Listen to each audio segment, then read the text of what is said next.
یا حیدر یا حیدر یا حیدر کہ اما واللہ لقد تخمسها ابن ابی قحافہ، کہ ابی قحافہ کے بیٹے نے لباس خلافت کو پہن لیا، جبکہ انہو لیعلم، جبکہ وہ جانتا تھا، انہو لیعلم ان محل منہا محل القطب من الرہا، جبکہ وہ جانتے تھے کہ میں پیدا ہوا تو کعبے کی بنیاد بن گیا، پہلے ہی جبرائیل کا استاد بن گیا، نکلا پے جہاد تو فولاد بن گیا، ہو کر جوان رسول کا داماد بن گیا۔ صلوات پڑھیں محمد۔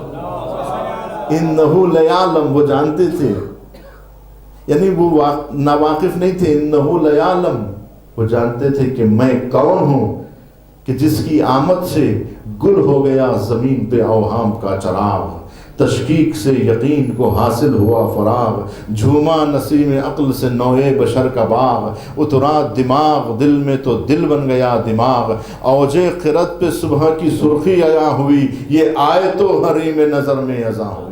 صلوات پڑھے محمد۔ اسرار کائنات الٹنے لگے نقاب، تعبیر کے حدود میں آئے زمیں کے خواب، معنی سے روشناس ہوا حرف خاک و آب، ایوان روزگار میں یوں آئے بو تراب، جیسے ورود شبنم تابندہ پھول پر، گویا نزول وحی بطون رسول پر۔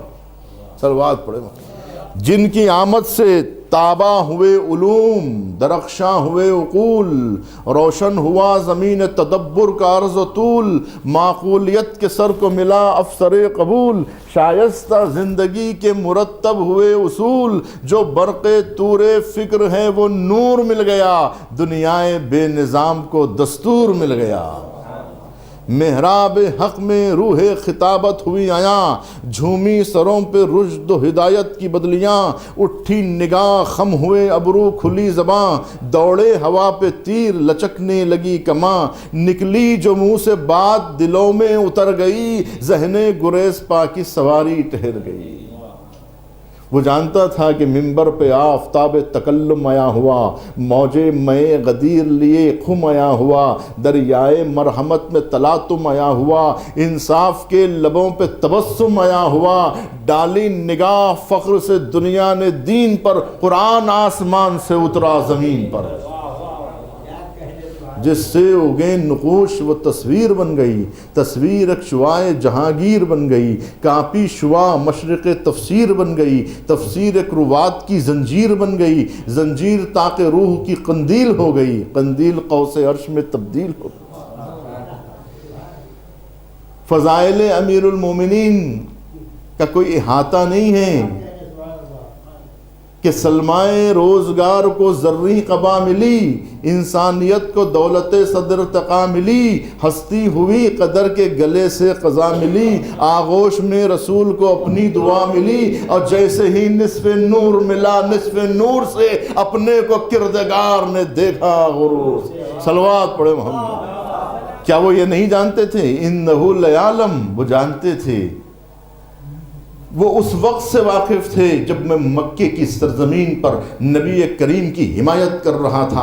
انہو لیعلم، وہ جانتے ہیں کہ میں وصی رسول ہوں، میں یعصب الدین والمسلمین ہوں، میں امیر المومنین ہوں۔ وہ جانتے تھے کہ میں اسد اللہ الغالب ہوں، اور وہ جانتے تھے، میرے مرتبے سے واقف تھے، میری عظمتوں سے واقف تھے۔ وہ جانتا تھا کہ میں عین اللہ ہوں، میں وجہ اللہ ہوں، میں لسان اللہ ہوں۔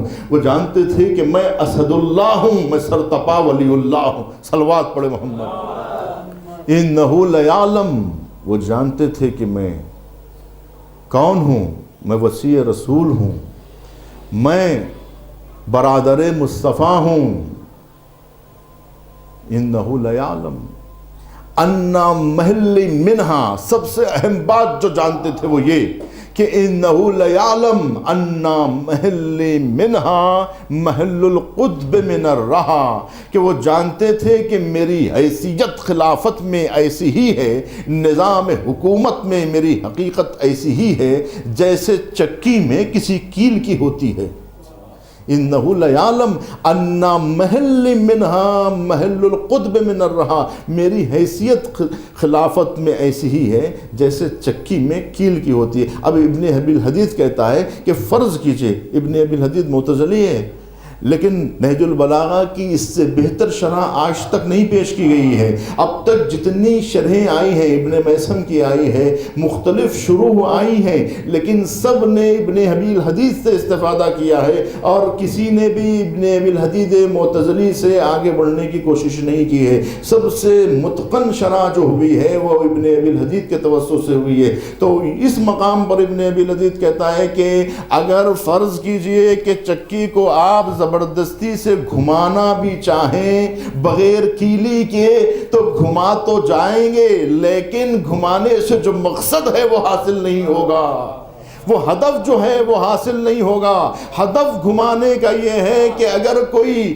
گیہوں ہے یا جوار ہے تو وہ پیسے جائے گی، یہ ہے مقصد، لیکن اگر گھمانے سے جو مقصد ہے وہ حاصل نہ ہو تو پھر گھمانے کا فائدہ کیا ہے؟ معلوم یہ ہوا کہ اگر علی کے بغیر خلافت کو ڈھکیلنے کی کوشش کی جائے گی تو خلافت کو ڈھکیلا ضرور جائے گا، لیکن جو مقصد ہے وہ حاصل نہیں ہوگا۔ وہ ہے سنت نبی کا احیاء، وہ ہے سیرت رسول کا احیاء، وہ ہے نظام شریعت الہیہ کا نظریہ، وہ ہے حکومت الہیہ کا نفاذ۔ تو حکومت الہیہ کا نفاذ ممکن نہیں ہوگا، اس لیے کہ وہ لوگ کیسے حکومت الہیہ کا نظام کو اجرا کروا سکتے ہیں جو خود نظام حکومت الہیہ سے واقف نہ ہو، جو لوگ قرآن کی تمام آیتوں سے واقف نہ ہو اور جو سنت نبی سے واقف نہ ہو۔ اس لیے کہ سنت نبی کو اگر کوئی نبی کے بعد جانتا ہے تو ام المومنین عائشہ کہتی ہیں اعلمکم علی اقضاکم علی، تمہارے درمیان سب سے بڑے عالم کا نام علی ہے، سب سے بڑے قاضی کا نام علی ہے۔ یعنی علی سے بڑے اصحاب رسول میں کوئی نہ علم نبوت کو جاننے والا ہے، نہ سیرت نبی کو جاننے والا ہے، نہ سیرت رسول کو جاننے والا ہے، جبکہ نبی کریم کا یہ ارشاد ہے کہ انا مدینۃ العلم وعلی بابھا، کہ میں علم کا شہر ہوں اور علی اس کے دروازہ۔ صلوات پڑھے محمد۔ انہ لیعلم، وہ جانتے ہیں کہ میری حیثیت، انہ لیعلم ان محل منہا محل القطب من الرہا، کہ میری حیثیت قطب میں اس کیل کی ہے، میں قطب عالم امکان ہوں، میری دھڑکنوں سے کائنات کی نبضیں چلا کرتی ہے۔ انسان خلیفۃ اللہ ہے زمین پر اور تمام مخلوقات تابع فرمان انسان ہے۔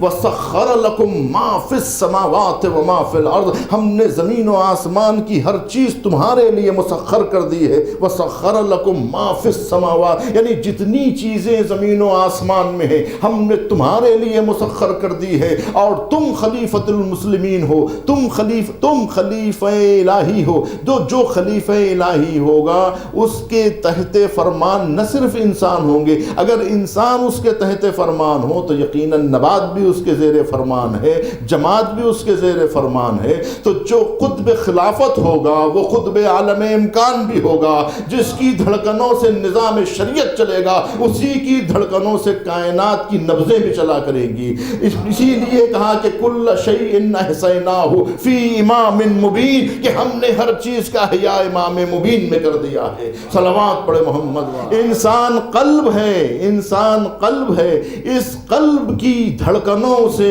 جس طرح سے انسان کا ہاتھ، انسان کا پیر، انسان کی آنکھیں، انسان کی زبان، یہ سب کچھ تحت فرمان قلب ہے۔ قلب کی محور پر ساری چیزیں حرکت کرتی ہیں۔ ہمارا نظام قلب کے زیر کنٹرول ہے اور زیر حاکمیت ہے۔ تو معلوم یہ ہوا کہ جو امام وقت ہوتا ہے وہ کائنات کے لیے قطب کی حیثیت رکھتا ہے، اور وہ قلب کائنات ہوتا ہے کہ اس کے مرکز پر کائنات، اس کے محور پہ کائنات گھومتی ہے۔ اس کے لیے یہ نظام شمسی پیدا کیا گیا ہے۔ اگر انسان نہ ہو تو پھر کائنات بنائی کس کے لیے گئی ہے؟ یہ ساری کائنات جو ڈیزائن کی گئی ہے وہ انسان کے لیے کی گئی ہے، اور انسان جو ہے وہی مقصد ہے اس کائنات کی تخلیق کا۔ اگر انسان جب اٹھا لیا جائے گا، جب انسان کے لیے قیامت آئے گی تو پھر پروردگار کہہ رہا ہے ہم زمین کے فرش کو لپیٹ دیں گے۔